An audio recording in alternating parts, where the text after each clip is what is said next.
We come now to using SPSS to assist us in completing our path analysis and finding the model that best fits our theoretical design. One of the things that you will learn is that SPSS will do a lot of the work for you, but there is still handwork that has to be done to really work through the problems and compute the reproduced coefficients. So let's begin as we talk through this, and we will find that we're going to begin on page 223 and walk through what they're doing there in the textbook, and this will prepare you for answering the questions for your homework this week. Now we're going to begin with developing the correlation matrix that is at the bottom of the paragraph there on 223. If you want to do the preliminary steps just for practice, you're free to do that. For the linearity, you want to use page 52. Now remember that for the variable that is going to be the dependent variable, you want to use a variable that's not going to be included in your analysis. And for when I did this, I used the variable urban because that is a nominal data that's not quantitative and it's not going to interfere. So you can use whatever you want, but I used urban when I did mine to make it work. Then for the independent variables, you're going to put all 5 of the variables in as you do that analysis. And then you follow through with computing the Molinobus distance and looking for the outliers according to the chi-square value of the Molinobus distance with a degrees of freedom of 5, and you find that on page 357 in your textbook. Now for the univariate linearity, you would want to look at page 45. And here you want to remember to add all 5 of the dependent variables and leave the independent variable blank as you're doing the regressions. You want to review the skewness of the results, and you will notice that the gross domestic product has a skewness of 1.662, and the number of docks in the country has a skewness of 0.951. And that's why the book says that they transform these using the process that they mentioned there, and you can see how to do that if you care to. For multivariate normality, you'll look at page 55 for creating your box plots and looking at the curvilinear module there, and you'll see why they wanted to transform the 2 ideas that they did. So we're going to pick it up at that, and we're going to begin by creating the correlation matrix that they discuss, because that's very important to us as we move forward in what we're doing. Now that we've completed the overview of the introductory material of getting our data ready, we now want to move to the first step in doing our path analysis, and that will be the completion of the correlations. This is very important because you will use these later on when you're figuring your reproduced coefficients. And so what we want to do, we want to come to analyze, and then we'll come down to correlate, and we're going to do bivariate correlations. And so as we come into our variables, we know that our variables are going to be infant mortality rate, birth rate, death rate, and then NDOX and NGDP. And we're going to move all those 5 over to our situation. And if you look on page 229, you'll see NDOX, NGDP, death rate, birth rate, infant mortality. I'm not sure why they did it the way they did it in the textbook, but it's important that you put your files in the order in which they have them listed there in the matrix that they have on page 229, so that when you print out your matrix, it's going to look just like that. So they have NDOX first, they have NGDP second, and then they have death rate, and then they have birth rate, and then they have infant mortality. So we have those now in the order in which they have them displayed in the textbook, and that's very important that we do this. So in our options, we're going to look at our options, and everything is fine there, and then we're just going to say okay, and we get our matrix. One of the things that you want to do is you want to notice these correlations. indox in GDP is 824, and you'll have to look at each one of these. And my suggestion is that you print this matrix out because you're going to use it as you do your reproduce coefficients. So it's very important that you have this handy. Now for this illustration, this is published on page 229 in your textbook, so you can refer back to it. But when you're doing your homework, or if you were doing this in a project, you would want to print this out so you can create your correlation matrix table so that you can refer to it quickly and work through it. Secondly, we need to determine the regression analysis that is needed. Now this is what is referred to in question 2 of your homework as what you will want to do.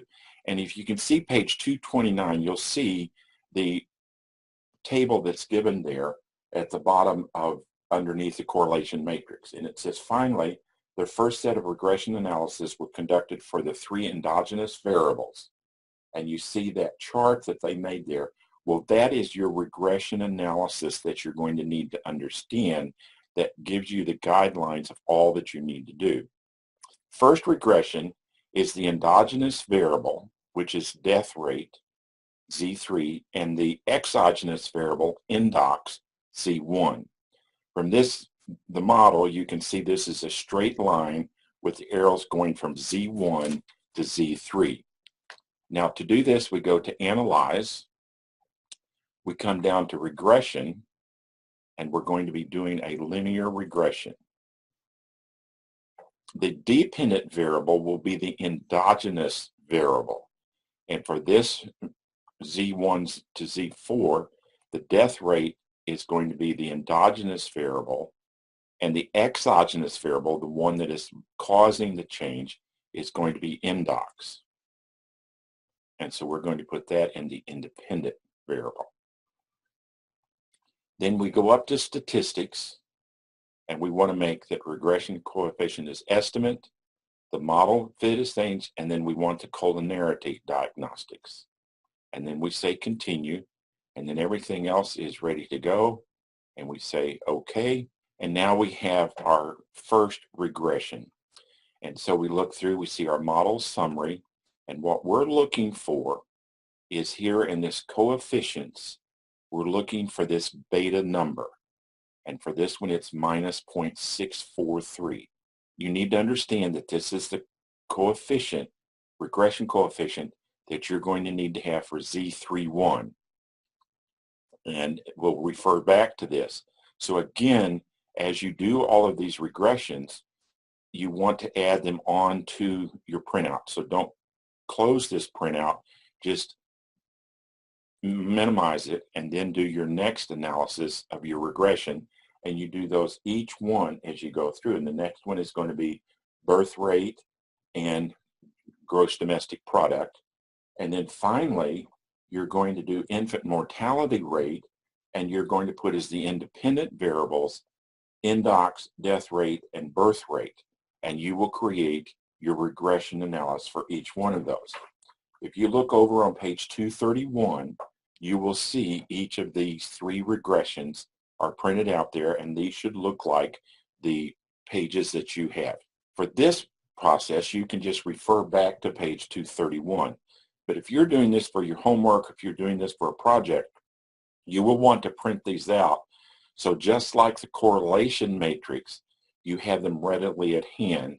You will want to have these at hand so you can refer to them quickly as you're doing your reproduce coefficients. The next thing we're going to do is we're going to create a table of our observed correlations. You use the correlations from your matrix, which you printed out, or it's the one on page 229 from figure 821. And these should be the same if you've done everything correctly. Then you're going to create your possible decompositions. And for this, we're going to refer to page 232. Your table should look like the top of table 10, which is on page 234. And you see there at the bottom, you also see a copy of the model that we're working with. So your top should be your observed correlations, and you can make that correlation matrix from your correlation matrix that you printed out. What we now want to do is we want to go back to 232 and we want to decompose our model. Now in this model, you will see that we have 4 exogenous variables, so we have to decompose each one of those because those are the ones that we're tracing their impact on the endogenous variable Z5. There are also some other exogenous variables that become endogenous variables because they are in the path of another exogenous variable. So you want to see from the model how you've decomposed every one of the lines that are in that model. And notice that they have them on page 232. They have them described by, are they direct, are they indirect, are they spurious, are they unanalyzed? There's 1 or 2 that are spurious, and you can see those in R34, R35, and R45. But those are important because they are having some kind of impact, and we have to analyze those. So make sure that you study the model so you can see how they have come up with each one of these decompositions. The next step then is to compute our reproduced coefficients. And as you remember, I use RR. That would be fine for your work unless you can find some way to do the R with the caret over it. As you look at the path decomposition, if the path decomposition has a P with subscripts after it, you will go to the regression table, which for our case is on page 231. If it has an R, you will go to the correlation matrix, and that's the table that you've either created, or you can see the table 10, where you can see the observed correlations, or figure 8.21 on page 229 to pick up where these correlations are. So if it's a P, it's a regression number. If it's an R, it's a correlation number. You can then determine how they computed the reproduced correlations that are shown in table 12 on page 239. Let's look quickly at an example. And if we go down to RR14, which is the second one in the table there on page 233, notice that we have an R12 and a P42. The R12 refers to the correlation between Z2 and Z1 because that has an impact on the way 1 influences 4 as it goes through 2. And then P42 is the direct line from 2 to 4, which is influenced by 1. So you can see how they have that curved line and then the straight line. So the curved line is represented by the R, the straight line is represented by the P. Then if we look back at our correlation coefficient table, you will see in the second column, the second cell, the 0.824. You'll see where they got that number.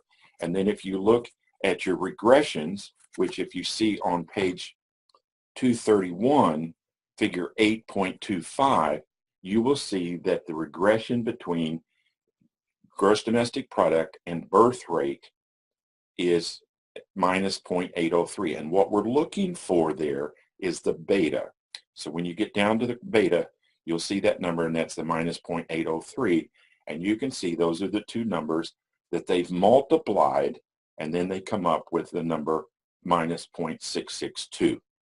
Once you've computed all of these, then you can see how they have reached that number over in the reproduced correlation. If we then look at the reproduced correlations that are found in the matrix on table 10 on page 234, now we begin to understand how that matrix was completed. Notice that we have, first of all, Z1 and Z1 in the reproduced correlations. That's obviously going to be 1. But how did we come up with the 0.824 in the column Z1, Z2? Well, remember that Z1 to Z2 is a curved line, so that's a correlation. So you're going to want to go to your correlation matrix, and that's where you find the 0.824. We know that Z1 to Z3 is a direct, or it was a p-value. So we look back now to the very first regression decomposition that we computed on table 9 in page 233, and that's R1 to 3. And notice that that figure is minus 0.643, and that's how they computed and put that number in at Z1 and Z3.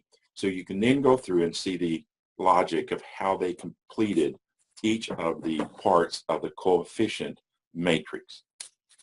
Once we have that matrix completed, we then subtract the observed correlation coefficient from the reproduced coefficients. If that remainder is greater than 0.05 difference, we mark it as significant. And once we have done that computation, you can see that on table 10, page 234, that there are double asterisks beside 6 of the reproduced coefficients. That means that our model did not measure the path well. It was not a good fit. So what we have to do is then go back and surmise what paths have we not analyzed. And if you look over on page 238, you will begin to see what they have done to make a revised model.